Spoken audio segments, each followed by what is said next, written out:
to our RPA lecture. I also hope everybody is well and glad you could join us. This is the next to last lecture of our year-long series, Plateau People at Work. In a series of talks about a number of interesting things people are doing here on the plateau.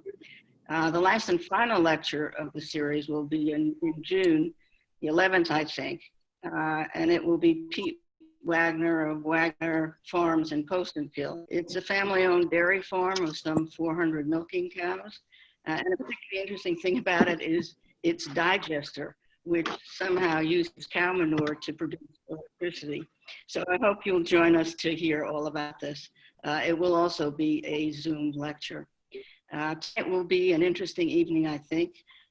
We have Barbara Chapatis, who will talk to us about the Berkshire bird paradise. Barbara has written some dozen novels.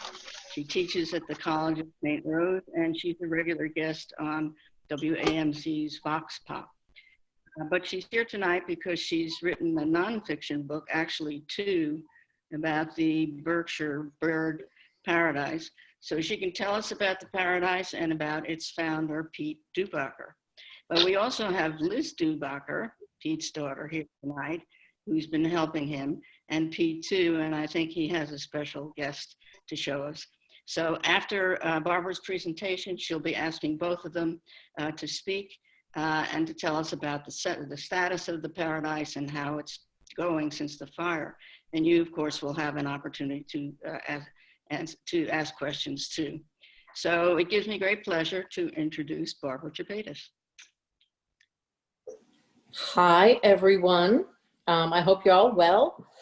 I wish I could see your shiny faces and smiles, because I know you're all smiling back there. While we were waiting, I said I would sing a song to amuse everyone, but I got cut off.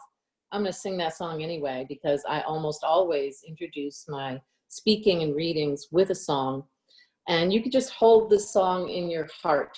It will be 2 verses. It will be quick. Hum along, sing along from where you are. You're muted, so doesn't matter. Besides, it doesn't say sing beautifully. It says make a joyful noise. As long as it's joyful, it counts. And it goes like this. If all the world were peaceful now and forevermore, peaceful at the surface and peaceful at the core, then all the joy within my heart would be so free to soar. And we're living on a living planet, circling a living star. Don't know where we're going, but I know we're going far. We can change the universe by being who we are.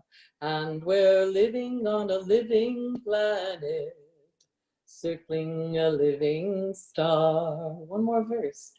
If all the earth was honored now and forevermore, honored at the surface and honored at the core, then all the joy within my heart would be so free to soar. And we're living on a living planet, circling a living star. Don't know where we're going, but I know we're going far. We can change the universe by being who we are. And we're living on a living planet. There you go. Keep that in your heart. It will, and sing it whenever you want, or hum it, or something. I am here to talk about my experience with Berkshire Bird Paradise, which was life-changing for me, in fact, as these things often are. We start out with a random ride in the country, and we end up with our lives being changed by something that happened to us. And I am not the only one whose life has been changed by the sanctuary and by Pete Dubacher's work. So what I'd like to do is start out with a book trailer for the first book I wrote about the sanctuary, Feathers of Hope. And Jim, I think you have that.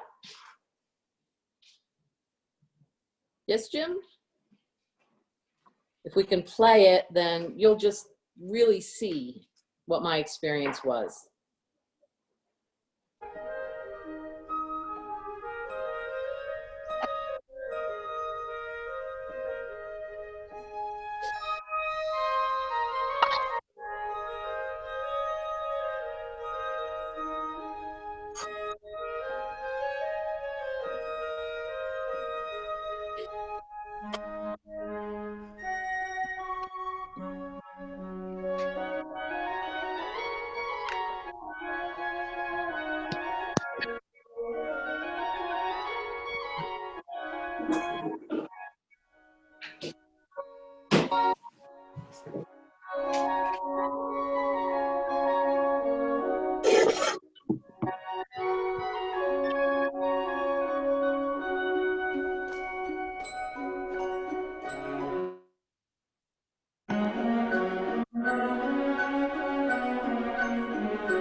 All right, thank you, Jim. So that's just a little trailer I made to introduce the book to the world. But every word of it is from my heart, especially the fact that I was immediately enchanted by the place, and I remain enchanted to this day. There is a sense of enchantment anytime you have the opportunity to meet someone who's living that kind of dream, which serves others. And Pete's always worked to serve the birds, and the sanctuaries always work to serve the birds. In the old folk tales, if you are kind to the birds are kind to you. And they sort of create a little web of magic around you to help you through difficult times. And that has been the case, and some of it kind of rubbed off on me when I started going to the bird sanctuary. I'm a teacher. I began taking some of my college students out there to do work days, you know, and volunteer work out there. And they were equally enchanted, and it influenced the way they see the natural world and their relationship to it. They developed a closer bond. They began noticing birds just in their everyday lives and asking questions about how they live and what they need. And that's one of the education is such a big purpose of the sanctuary. I just was so gratified to have that happen with them. And they would come back and tell me. They still come back and tell me about it. They still remember those experiences. What I didn't expect is that I would get involved in international sort of thing because of my interaction with the sanctuary. After Feathers of Hope came out, Pete called me one day and said he had gotten this email from a Navy SEAL stationed in Afghanistan, deployed over in Afghanistan in the middle of a war zone, who wrote to him and said that he and his buddy, an Army Ranger, had rescued eagle that had been shot on the firing range. And they'd been caring for it for months. And it would never fly again. They had to amputate part of its wings. And they were coming home soon, and they wanted to bring it home with them. And the way they put it was, if we leave it here, we fear it will die. Can you help? Now, a Navy SEAL asks for help. What are you going to do? Say no? No, you're not going to say no. You're going to help. You're going to step up. And Pete and I wanted to. Pete asked me to be point person on it because I'm good with like email and making noise. I'm really good at making noise.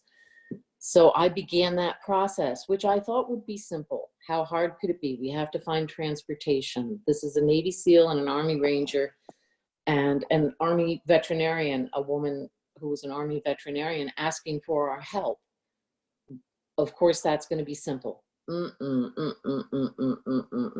It ended up to be more than 100 days. What was it, like 157 days or something of wheedling my way through a lot of red tape and a lot of different systems that I had never been in touch with before. Keep in mind that one of the things that always amazed me about Pete is that when he rescues a bird, it lives. I mean, like for a long time. I asked him at one point, I said, aren't you sad when they die? And he looked at me like I was crazy. And he said, they don't die. they don't die. They live, or I release them, or, you know, they stay around. I had never in my life had a successful bird rescue. Never. All my birds that I tried to rescue died on me. And so here I was trying to help a Navy SEAL, an Army Ranger, an Army veterinarian rescue a bird. I was pretty terrified. I had to start out with Fish and Wildlife, who said, no, you can't do it. I had to go from Fish and Wildlife to Chuck Schumer's office. And I got in touch with a young woman named Carolyn Wexler, who became my best buddy. I spoke with her every day as we got the necessary permits and the necessary clearance from Fish and Wildlife. Then I had to get agreement from the Afghanistan Ministry of Agriculture, right? They were the easiest ones to deal with, oddly enough. Then I had to we got all that done, But then I had to get, oops, sorry, that's my dog barking. Then I had to get, there's bunnies in the yard, permission from the USDA, because it was the time of the avian flu. And they told me that the only thing I could do is take this poor bird, put it in another country that didn't have a ban for 90 days, and then it could come here. And I said, what then? It'll be okay, it can register to vote and stuff? Well, how's that gonna work? We knew that in 90 days it would be dead. This bird was hurting already. We needed to get it to a safe place quicker than that. I asked them to test it for the flu, and they said, yes, we can do that. I said, okay, let's do that. And they said it won't count. And I sat back a minute, and instead of getting, you know, incredibly angry, which is my first inclination, I got very calm. And I said to the woman at the USDA, I said, you know, these young men and women in service have done something incredibly compassionate in the middle of a war zone. Pete Dubacher does something incredibly compassionate every day of his life.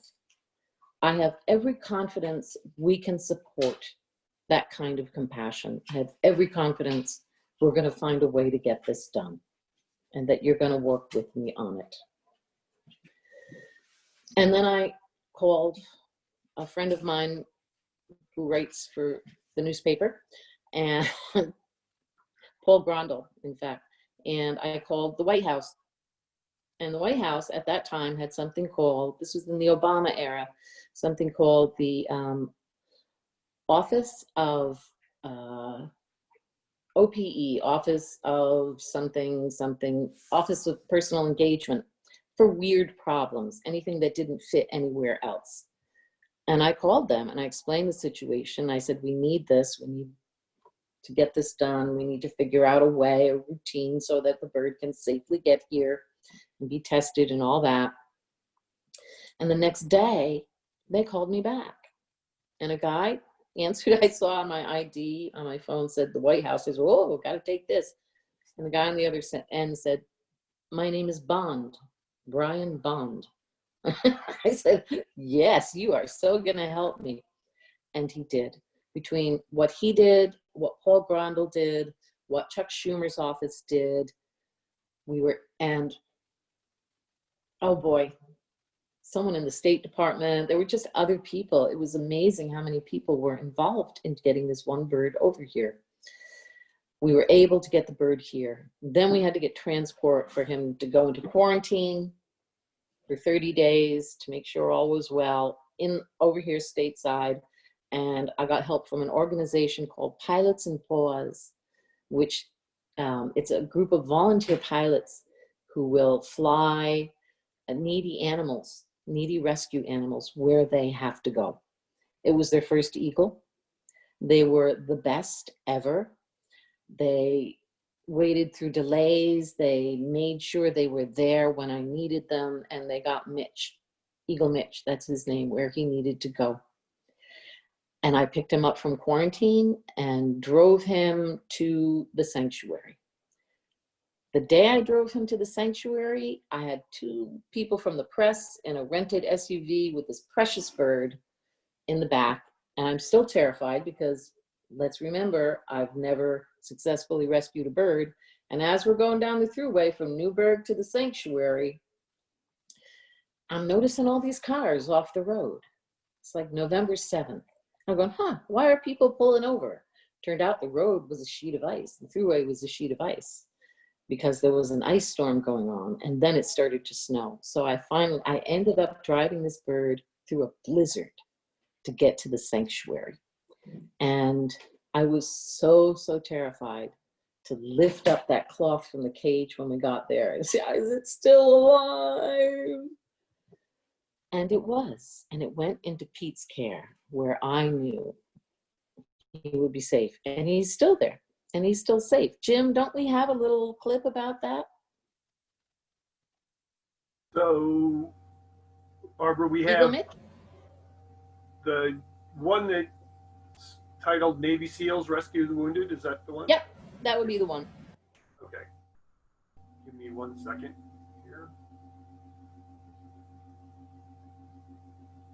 I also had 2 priests bless the bird, believe it or not. They should have blessed me. I needed it more.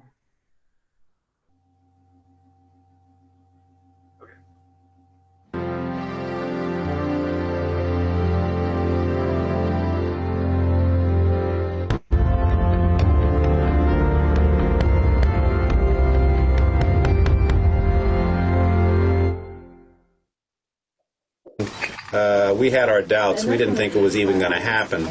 And thanks to Barbara Chapitis, who was very persistent, she was able to, kind of get to different people, in government, and they were able to knock down some of the bureaucratic hurdles that we had in front of us. And in the end, it was a situation where we all pulled together, and Mitch is here. So it's a testimony to working together, and I think this is something that stands well in our country today. When people work together, things happen. You're a Vietnam era vet. Yes. What do you think about these young fellows who decided to reach out to you? Oh, I'm very, very proud of them. And it's an amazing thing because I know when I was in the service myself, there were many times where myself and others had rescued animals. And it's just one of those things. I think it's part of human nature. It's a good part of humanity, where people reach out and do things not only for animals but for other human beings, children. Second chance, and the opportunity to live their lives out, with dignity, instead of just being euthanized. And this is a place where these young men wanted him to come here because of that specifically. Exactly. This was their. They heard about my work. The fact that I take in permanently disabled birds and work with them. It made me very proud, very honored that they reached out to me, and as brother soldiers, I felt compelled to be there for them. It's just, as I say, it was the right thing to do. Will Mitch get a little Purple Heart on his cage because he's wounded in combat? No, well, all of my eagles have been wounded, in one way or the other. We have several eagles here that have been shot. We have some that were hit by cars. We have some that were. We have one that was hit by an airplane. We have one that was mauled by a bear. Everybody has a story. Bottom line, this sanctuary is a sanctuary. In the summertime, they're outdoors. We have nice big outdoor aviaries for them, so they'll have plenty of space, and they're very happy. Some of the birds that are here, like Eddie, has been here 10 years. Zipper, he's been with me for 20 years, the one next door. Helga, she's been with me for 20 years, and she's in her 30s. And I have many more outside that are, some of them have been with me for a long time. One of our oldest eagles, Victoria, she's from the Exxon Valdez spill, and that was back in '89. So, everybody has a story. I'm an author from Altamont, New York. Okay, great. Tell me a little bit about how you came about hearing about Mitch. I wrote a book about this place, Berkshire Bird Sanctuary. That is a book. And he had just been notified about an email from these guys in Afghanistan. They saw an eagle shot, and they rescued it, and they needed help getting it to the United States. And they were really terrified that the bird was going to die, and it was a really heart-wrenching email. So we decided that, of course, we had to help. Pete is a Vietnam vet himself, and he's from that era. He was stationed in Panama and started his own bird rescue at that time. And here's these young guys rescuing birds in a war zone in Afghanistan. How could you not help? And that's what started the saga. I didn't know it would be quite this long. 137 days later, here we are. Tell me what happened and the bureaucratic red tape you had to go through. Well, we had to get through, let's see, Fish and Wildlife, export papers from Afghanistan, so that involved the Afghanistan ministry there, and we had to get through the USDA. And every step of that process, the first thing that was said was, no, it can't be done. It's not possible. We can't do it. From Fish and Wildlife on up. And I contacted Senator Schumer, and his office worked with me and with these offices, these other offices as well, to change those no's into yeses. What did Mitch mean to those soldiers that were serving overseas and are probably still over there, right? Yeah. Apparently a lot from the way they talked about him. He was kind of a buddy. They named him after a silly snake in a movie called Road Trip. And they had put a lot of care into, a lot of their time into taking care of him. And that was a big part of it. But I think, I didn't ask them this, so I assumed this. When you're in a war zone, when you're in a situation of violence and all the hardships that they see all the time, to take something that needs rescue and to be able to rescue it is a way of saving your own soul, And I also see Mitch as an ambassador because there are thousands of school children that come through this facility every year. And they're all going to hear Mitch's story. And they're going to know what it means to really be a hero. And we got Pete Dubacher. I think of him as a hero. I think of those young men as a hero. How old is Mitch? Do we know any? We don't know. No, okay. Yeah, we think he's young because he's been so resilient. He's lived in a war zone. He had to travel by this, extended plane flight in quarantine to get here from Afghanistan. He was in quarantine in Afghanistan for a while, and then with the USDA, so... And he was in quarantine here for 30 days? 30 days in the hole. Gosh, okay. Yeah. And so today, they took good care of him. Yeah. They did. And they grew to love him. He was injured. He was shot in his which wing? I got to look at him to see. Part of it's been amputated, so you can see it pretty Part of his readily. wing was amputated. Yeah. Okay. Yeah, as a result of the wound. One of the wings. And will he ever be able to fly? No, he'll never Anything you fly. can think of? Anything else No. you wanted to say? I want to say that I hope that people who are hearing about Mitch will, when it opens again in the summer, come and visit him, and I hope they will support places like Berkshire Bird Paradise. We couldn't have done what we did for Mitch if Pete hadn't worked for 35 years to create this place. So I'm hoping people will visit his website and buy some ratsicles for Mitch. And he's now residing at the Berkshire Bird Paradise, and he's at home with many other eagles who, like himself, were shot. Oh yeah, right from the very beginning I was very leery. I thought this is never going to happen simply because, you know, we're dealing with a war zone and with all the restrictions and regulations and so forth. But I was amazed that once we were able to get various people involved, like Senator Schumer, and with the Navy SEALs and Barbara Chapaitis, everything worked out. You know, again, it was a situation where people pulled together for a common good. And I always maintain that all life is sacred, and this is a very happy day for all of us. It's my life. I started this 40 years ago, and it's a labor of love. You get to a point where you don't think about the work. It's 7 days a week, 24 hours a day, but it's part of your life. You know, it's in your blood, and the joy of taking care of them and just being with them, you know, gives me a lot of peace and satisfaction. That's great. Thank you for our brother Mitch, who has traveled on so many arcs to come to this place of peace. We praise you for those who rescued him, for the many people who were his advocates, and for this sanctuary which will be his home. We ask you to bless this eagle. We pray that you will bless those who rescued him and all who were his wings and carried him from Afghanistan to Norfolk to Newburgh to the Berkshire Bird Paradise. We ask your blessing on Pete Dubacher and on all those who will care for Mitch here. Bless all the sisters and brothers of Eagle Mitch who live and thrive in this place, especially those birds and animals who have been abandoned, mistreated, or injured. We praise you for all your beauty revealed through animals. We thank you for the compassion that reveals your being as love itself.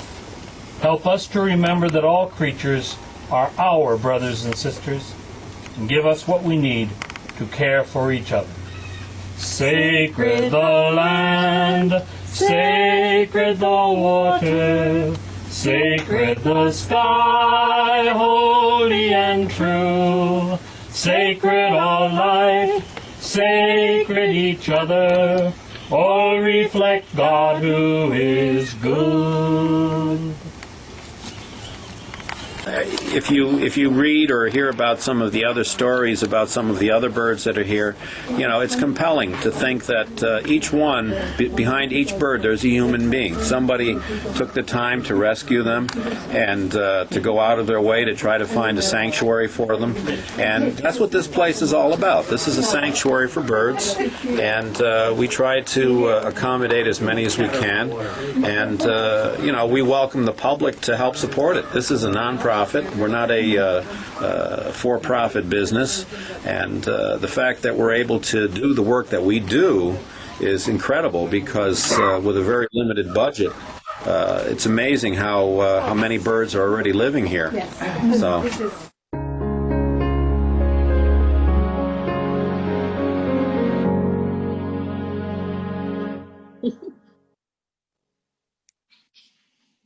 Okay, thank you, Jim, for taking care. You're our technology wizard. For me, the biggest takeaway from that whole experience is when you get involved with something that has a purpose of the spirit, a purpose toward the good, it will take you on an adventure. And you often don't know what that adventure will entail. But when you feel the strength that comes from working within a larger purpose, you're able to meet it. And I could not have met it if I hadn't been surrounded by people who understood that and were able to work with me. As Pete said, we got it done together. And it is amazing what you can get done when you work together. And maybe it's a small thing, getting this one eagle to a safe spot, but it feels like one of the best things I've ever done. It affected quite a few lives, of human lives, as well as this bird's life. And I grew fond of him. I grew fond of him. That's part of the history of Berkshire Bird Paradise. And boy, there's a lot more. As Pete mentioned in that clip, he's rescued birds from Exxon Valdez oil spill, right? He's done some astonishing rescues. And many of the eagles that you get to see now are a direct result of his breeding program, which nobody was doing at the time. Everyone told him was impossible. And yet he got it done. He was able, his birds were content enough to breed and raise their young, which he could release into the wild.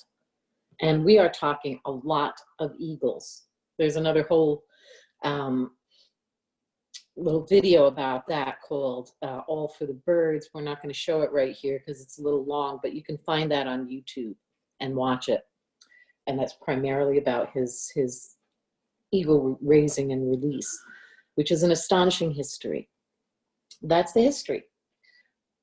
The question is, what's going to happen next? We got a whole new generation coming up. We got Liz Dubacher coming into the picture and working now with the sanctuary, following in her father's big footsteps, but also making her own footsteps because she's that kind of young woman. I remember a marvelous story that her mother told me. And when she said when she was pregnant with Liz, they had 2 baby emus at the sanctuary who used to lie one on each side of her belly as it got bigger and bigger and bigger. So emus surrounded Liz from the beginning of her life and continued to toddle around after her when she started to toddle around. So she really was born into the birds. And so I really want to turn it over now to the future and ask Liz what you hope to have happen next with the sanctuary, what you're working toward, and what do you need from us? Hi, Barb. Hi, everybody. Thank you for being here. It's really exciting. This is our first Zoom meeting ever, so I'm sorry if I start to ramble or continue to look at the screen at myself and everybody that's there. Pretty much, I just want to say, you know, I was born into the bird paradise. My father started this about 50 years ago, and I was born with, as Barb did mention, emus as playmates. I am an only child. I think that's how my parents wanted it to be because I was just as a lot to deal with as of the birds. At this point in time for the sanctuary, a lot has happened over the years where you can see all of the progress that my dad has started just from one building in its own to now hundreds of buildings that we have with hundreds of different bird species.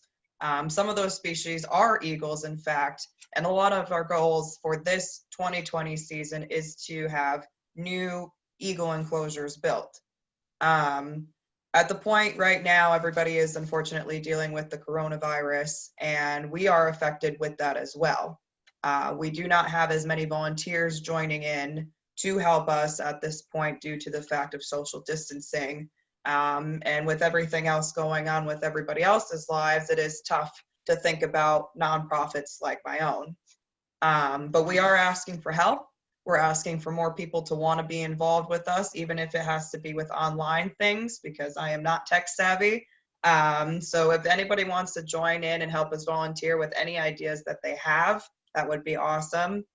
Another major point that I want everybody to know is that I am the next generation, and I want to know and how to grow with Bird Paradise and continue to make it grow, but not just for myself, but for the community, because we are in the community. We are in our little spot in Grafton that not a lot of people have ever even heard of, or if you live in our town, nobody's ever stopped, which is very disappointing. And my goal is to be able to have the sanctuary, a sanctuary for us too, a place where people can come and hang out and be able to feel at peace, like Barb was saying, when she stepped onto the sanctuary's grounds, she felt like it was a sanctuary. I want that to be a place for all of us to be able to come and being sanctuary for the birds and us as well. I know that everybody's excited to see my dad, and he's sitting right next to me too. And unfortunately, this year we did have a fire in August, and we were very, very affected by that fire. And we did unfortunately lose quite a bit of birds when that fire happened. I want to say thank you to everybody that came and that helped us and supported us with that. We can't express enough how thankful we are of everyone that just joined in, even just by messaging us or saying, "Are you okay?" Because the mental anguish that we both had happen, you know, it was a lot. But we are recovering. We want everybody to know that we are having new buildings put up right now. So we're hoping to be open for the 2020 season. But with everything going on, we'd like to also be able to, you know, share posts and be able to get people involved virtually if we cannot have you come to the sanctuary. Well, I guess we're gonna have Peter join in on the live feed, and then he can answer some of your questions, or he can just explain everything that's going on for him and what his goals are for the sanctuary as well. Let me mention, just as a piece of business before Pete comes on, there's a Facebook page for Yes. Berkshire Bird Paradise. What does it have? Is it just Berkshire Bird Paradise? Is that how you find We're it? Berkshire Bird Paradise, Inc. Right now, we're working on having other social media accounts like Twitter, Instagram. So we will be making all of those accounts too, due to the social media incline. And that's, you know, where everybody is right now. And that's the best way for me to be able to show what's going on in the sanctuary is through social media. So that's exciting in that sense. But as I said, technology for me is definitely not my forte, so I have to learn how to do that. I do have to mention, Liz, that you're a little better at it than your father, okay? Yeah. The only reason I got involved with Mitch is because he didn't do email at the time. Yeah, I can conquer email, but when it comes to everything else, it takes a little bit longer to figure it out. You're doing a great job. Thank you. All right. Let's see, Pete. Here. All right, can you see me? Yep. Oh, okay. So, all right, I got it. I'm just moving my wheelchair. Hold on here. All right. So let's see what we have here. Well, you know, one of the big things that I wanted to stress is that over the years, as both my wife Betty Ann and I have been working the farm here, we were very, very blessed to have the birth of our daughter Elizabeth, who basically grew up amongst the animals and showed a very keen interest in their well-being and their overall maintenance. She was always out there helping me. And I find that, in my opinion, having practical experience is far, far more rewarding than just going and looking in a book and saying, oh, okay, this is what they do and this and that. Whereas by having a practical experience, it gave her a much deeper insight and a sense of compassion for what she was dealing with. And unfortunately, we live in a world where, you know, compassion doesn't seem to resonate. I mean, I've met so many beautiful people over the years, people like Barbara, and I can go on all day. Ward Stone, he was with the New York State Pathology Unit. Fred LeBrun with the Times Union. And these are folks that maintained a very deep friendship with me. But the one thing that I want to stress is we all share the same philosophy, that we owe a great debt to the wildlife preservation and the sanctity of our beautiful planet, because this little planet that we live on is, in my opinion, probably a jewel in the rough, so to speak, because I doubt very seriously if there are many others like this around. And as I say, I consider myself very blessed and honored to be able to serve the creatures and, do what I can to help them. Everybody that we were talking about just currently about Mitch, you're not going to believe this. You're going to probably think I'm hallucinating. But Mitch and Thor, the golden eagle, they're both disabled.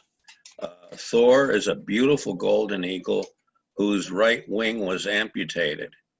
And he was basically, scheduled to be euthanized when Dr. Becker over in Guilderland called me up one day and asked me if I'd be willing to take him in. And I said immediately, yes. I cannot bear to see any creature die simply because somebody doesn't want to give them a home or take care of them. And I've always maintained the belief that all life is sacred. And I don't care if it's a little tiny ant or an earthworm or a cricket or what. They deserve all our love and respect because in the end, they're all a part of our food chain. And they also have a benefit to helping mankind. So essentially, I just want to make people know that we all have to pull together. And in this pandemic that we are in, I see a tremendous opportunity, an opportunity where all mankind can put aside their differences and hopefully try to work for the common good of all. For all it takes is one person to get everybody sick. And if we can all work together, I think we'll move the universe, so to speak. And that's it. Now, the question was, people are asking me about how do I feel in the aftermath of the fire? Well, I have to admit, when the fire took place, I had accidentally put some heat lamps up to help keep some of the baby birds alive. They'd like to be warm. And now, fortunately, the fire took place, and regardless, I was able to get in there and save as many birds as I could. And the state police were there, and they also helped and assisted me in moving birds out. And then finally, they had to pick me up and move me out because I was starting to choke from the smoke inhalation. And they had rushed me down to the VA hospital over in Albany. But I was in good care. And luckily, I was able to get back home again so that I could assess the damage and do everything I could. But here is the best part of it. In all the years that I've been maintaining the bird paradise, very rarely do people come and say, hey, you're doing a great job, or hey, this, that. I just sort of took it for granted that I was considered a nutcase. Let's face it, who's going to spend their life taking care of birds? But when that fire took place, I was absolutely dumbfounded. I was literally getting cards and letters from thousands of people. And the town of Grafton threw a fundraiser to help us. Believe it or not, over 1,000 people came to the fundraiser, and everybody had the same thing on their mind. How can we help those birds? And I'll tell you something, that in my opinion was the most humbling, the most beautiful. It gave me so much courage. And I thought to myself, hey, I just wish people would have told me that, say, 20 years ago. But as it is, God works in funny ways and taught me a great lesson. So I have nothing to complain about as far. Now, one thing I wanted to stress here, we have goals. We always have to have goals and things and how we're going to make the place that much better and move forward. I have vowed, and when I say this with a very clear and deep heart. When I was in the Army 52 years ago, I saw more suffering and I saw more heartaches than you can imagine. I was only 19 years old. And when you see starving children on the streets, digging in garbage, trying to find a way to survive, you know, it hurts. And I tried to do what I can in my own capacity. And then in the same token, I started rescuing birds and animals. And Mrs. Chapitis was able to kind enough make a documentary, which is on our website, and it actually shows my exploits down in Panama, which I'm very proud of, because again, you know, I was inspired by something. I don't know what it is, but you know, I've always had an affinity for the underdog. In this case, the underbird, whatever. Bottom line is, I think we all have a gift. We all have a means of leading a purposeful life. And I'm going to begin in, as a disabled veteran, I'm planning on starting a program here where I'm inviting disabled veterans like myself to come on out and help me as we work with the eagles and some of these different birds. Because I'll tell you, it was right after that fire, when I was in the VA hospital, I had more soldiers coming to my bedside saying, hey, how can I help you? And you know something? That, in my opinion, was the most humbling, most beautiful experience, because those are my brothers. And one thing I always stress is the fact that, you know, when we can all go together and do what we can for the common good of something, whatever it is, hey, it's a blessing. So, but as far as our goals are concerned and ideas, I have some tremendous ideas for the future. I want to do more work with, like, for example, butterflies. People will say, oh, you're nuts, butterflies. Elizabeth and I released over 200 monarchs last year. And these little caterpillars that we were finding, we made a little place for them on the milkweed plants, and they all prospered and grew. And it's such an amazing feeling when you can hold a little creature like that who has just emerged from his cocoon and hold him and actually watch him fly into the heavens. And you have to say, he's going to touch the face of God. It's that simple. And so, as I say, I love the creatures, and I know my mission. I know why I'm here. I know what my purpose is, and I'm here to serve them. And the one great thing that I feel very, very positive about is God has been so, so good to me, and I love him. And I'll tell you something, for what he's done for me, I could never return to him. So it's incredible. But That's beautifully said, Pete. That's but beautiful. I'm not trying to sound beautiful. I'm just speaking my heart. I know, you always have. I have a question for you. I'm trying to remember. Thor. Was Thor the one who ran into a power line? Yes. That's why you named him Thor, because we named him Thor. He's still here. He's buddies with Mitch, right? He's with Mitch. And here's the ironic part. I didn't even mention it to you. Whenever I'm outdoors and I happen to walk by their aviary, and this is no baloney, when they hear my voice, they run to me. Now you think about that a second. You know, here are two wild birds, you know, eagles. And over the years, I've had Thor now, 25 years. Yeah. And believe it or not, Mitch came here around 2010. Yep. So what does that tell you? All right. So the bottom line is these creatures, and I'm going to tell people, I don't care what anybody tells you.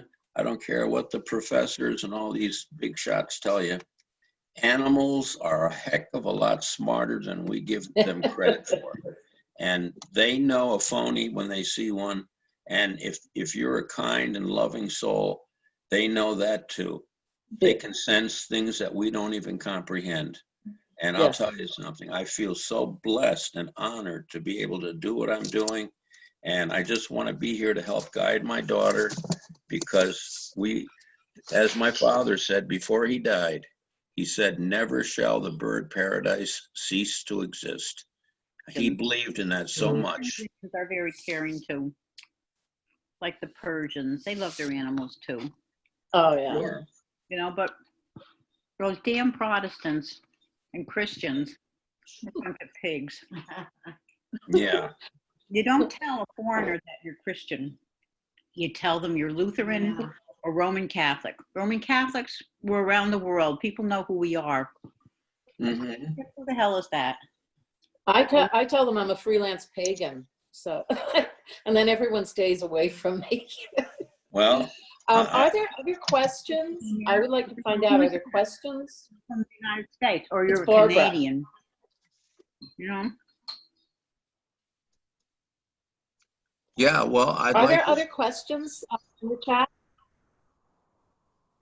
Yeah, I'd Or like do to ask people want folks to put ask in? your questions in the chat if you have them. The chat box is at the bottom. If you put your mouse down at the bottom, it's right in the middle there. Do you do field trips? Can you see it, Barbara? yeah, we do. I can I'm see just it. looking Yes. about a field trips And one for of the children. questions, yeah. Yeah, I have a lot of children that come here.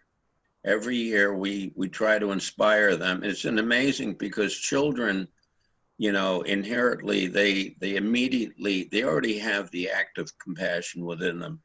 And when children can see the amount of care and love that we give each creature and the amount of love that the creatures give back, it inspires them. How many of them say, oh, I wish I could become a veterinarian, or what I'd like to help them and so forth. And that's a good thing, you know, where people can be inspired. And How many birds are here now? at this, as far as a number of birds here, we're well over 1,000. And the reason why we have so many is because I had a little bit of a snafu with the government, because they have very strict rules about everything that's unreleasable has to be euthanized. And I have a firm belief that no creature deserves to be euthanized if he can still lead a quality of life. Because in the end, think about it, I'm a disabled veteran, okay? My days are numbered. I was affected with Agent Orange when I was in the service. And the point that I use that Agent Orange is because think of the plight of the bumblebee, the honeybee, the monarch butterfly, and how all of these little creatures have been affected by pesticides and all kinds of chemicals that are there to eradicate whatever. And when I think as a little soldier at the time, I was only 18, 19 years old, how many of us were exposed to that horrible Agent Orange, and the government never told us until just recently. I just got the news from my doctor that I'm positive with Agent Orange. I don't know how long I'm going to live, but in the end, I'm a little bit dismayed with our government, because the least they could have done was to be honest and say, hey, we're sorry for what we did to you or whatever, but that's the way it goes. So, but I'm more concerned about the creatures because they don't deserve this, what we're doing. And I want more people to be aware of it. I want more people to, you know, show compassion. And in the end, those are the very people who are going to instill values in our children. And they are the future leaders and hopefully guardians of this beautiful planet. Someone asked if you can still take in birds. Kara asked. Yeah, what I'm taking in now is, again, I don't want to keep rehashing my military days. All right, you got it?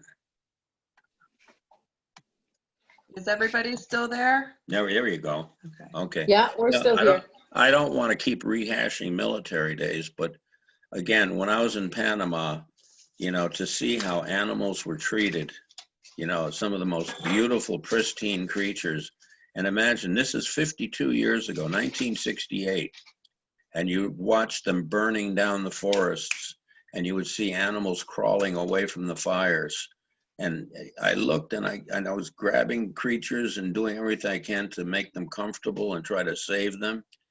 And then all of a sudden, here I am, flash forward 50 years later, and we see this horrible thing taking place in Australia, little koala bears, creatures. I can't even watch that stuff. No, that was heartbreaking, wasn't it? Yeah. Liz, Yes. can you say something about whatever your policy is for taking in birds right now? So the policy right now is that we're not going to be taking in any migratory species of birds. Right now, I have to work on getting my license to be able to take those birds in. Unfortunately, with the coronavirus, everything is kind of at a halt. So at this point, we are taking birds in and continue to take birds in. And our goal is to make aviaries and get things ready for the inevitable where something's going to happen and there's going to be animals needing a home quickly. Right. And I want to have the bird sanctuary to be accessible and to be able to house all of these animals and these birds properly in case the event happens, but for our own as well. Modernizing the place. It's 2020, getting those things done. And we see that there is a question from Jim. The question is, who was the first bird at the sanctuary, Dad? The very first bird who came to the sanctuary was an eagle called Martel. Huh. And I don't know how many of you must know Fred LeBrun with the Times-Union. And Mr. LeBrun can attest to this because going back to, it was probably close to 30 years ago, I received a phone call. It was an urgent phone call from Lafayette, Indiana. And the woman was crying and she was telling me that we have an eagle at our zoo that is scheduled to be euthanized in 3 days. So I said to myself, this is almost like a death row inmate. He's got 3 days to live unless we can get a home for him. And at that time, I didn't have a license to take in eagles. But just to show you how God works, not even 5 seconds after I hung up the phone, right, a friend of mine pulls in the driveway. His name was Bob Kaufman, and he lived over in Williamstown. And lo and behold, his next door neighbor was the commissioner of NCON, okay? And that was Tom Jorling. I don't know if any of you have ever heard of Tom Jorling. Wonderful man. Well, anyway, I told Bob, get home, please. Get a hold of Mr. Jorling. We have an emergency. Believe it or not, about maybe 2 hours later, I received a phone call from the government, and they said, Mr. Dubacher, we got the word from the commissioner. He says, you're very good and so on. You're getting that bird. So that was my first eagle. And as I say, you know, we actually saved him from being executed. Let's face it, you know. And it's an amazing story. all of them have stories. It's incredible. I know it. Someone else asked when you'll be receiving visitors again. Do you know yet? Mm-hmm. Well, here's what I've done.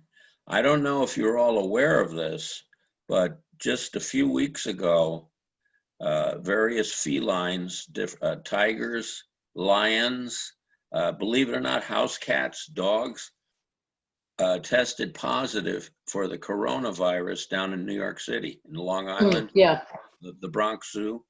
And I decided, I've told people, for the sake of all of our creatures here, I don't want to risk their lives where, say, if one even catches this disease, to that it would spread and wipe out all the other birds. So what I'm planning on doing in a humble way is to try to create some kind of a conferencing type setup like we have here, and possibly maybe once a week, you know, run a live seminar for people that they, even though they can't come here, we can actually take them around for a tour to see the birds, and at least have that much enjoyment. You know what I'm saying? It's, I think something that might bode well, especially in this pandemic. So yeah, your reopening is going to kind of go along with how waiting till the pandemic subsides. And I'm going to be honest, you know, when we listen to the science, we listen to the various people. my friend Ward Stone, who is, believe me, he's no slouch. And we both agreed that this pandemic is by no means over. And you got to remember too, if this thing relapses, which it probably will, you know, it could hurt a lot more people. Yeah. And I would dread the thought of knowing that I infected some poor soul, you know, if I can avoid it. So Yep, I plan understood. to be, you know, it's, Understood. we're all responsible for each other. Yes, indeed. Are there more questions, Liz, or are we out of questions at this point? We're out of questions. Okay. So if anyone has any last minute questions, now's the time.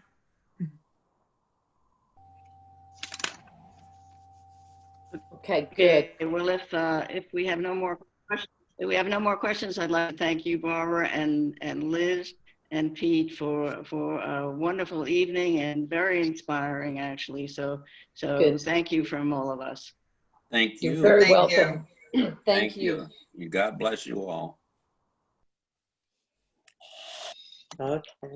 Thank you. Yeah, thanks. You're welcome. My pleasure. Thanks. All right. All right. Phew. Wow. Thank you. That was managed so smoothly. I appreciate the techno wizards. I really do. Yeah, I think we did pretty good, guys. I do too. Yeah, great. And You all Liz, you great. and I, we You will really pull